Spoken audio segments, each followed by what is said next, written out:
Et pendant qu'Elisabeth Borne mène la bataille parlementaire, Emmanuel Macron, lui, poursuit son marathon diplomatique. Le chef de l'État, toujours à Bruxelles aujourd'hui, suite du sommet des 27. Hier, les leaders européens ont validé la candidature de l'Ukraine à l'Union européenne. Un pays en guerre depuis 4 mois. Aujourd'hui, près de 100 000 Ukrainiens ont déjà été accueillis en France. Pour la plupart des femmes à qui certains ont décidé de tendre la main. C'est le cas de restaurateurs, vous le savez, en manque de main-d'œuvre. Un exemple près de Lille, cet établissement vient d'embaucher Natalia, 39 ans. Cette mère de famille est arrivée dans le Nord il y a 2 mois avec ses 4 enfants. Cet emploi, une aubaine donc pour elle, comme pour le restaurant. Notre correspondant Lionel Gougelot a rencontré l'équipe pour Europe 1.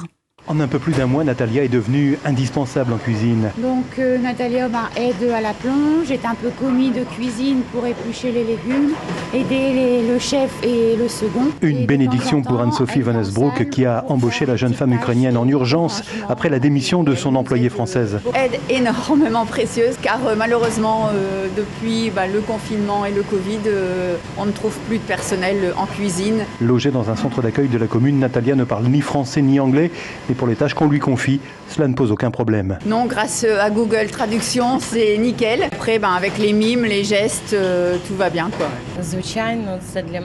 Natalia n'en finit plus de remercier ses patrons. Ce travail 20 heures par semaine rémunéré au SMIC, c'est pour elle un premier pas pour son intégration et son efficacité a bluffé toute l'équipe, assure le chef Guillaume. Elle se met debout sur le plan de travail, elle nettoie les plafonds, les sols. Franchement, pour nous, c'est un grand soulagement. Heureusement qu'on l'a. C'est une belle personne, elle est toujours souriante, volontaire et elle rechigne pas du tout sur le travail, quoi. Un autre poste en cuisine est encore à pourvoir et si d'autres candidates ukrainiennes se présentent, elles seront ici toujours les bienvenues. À temps plein, Lionel Gougelot, Europe.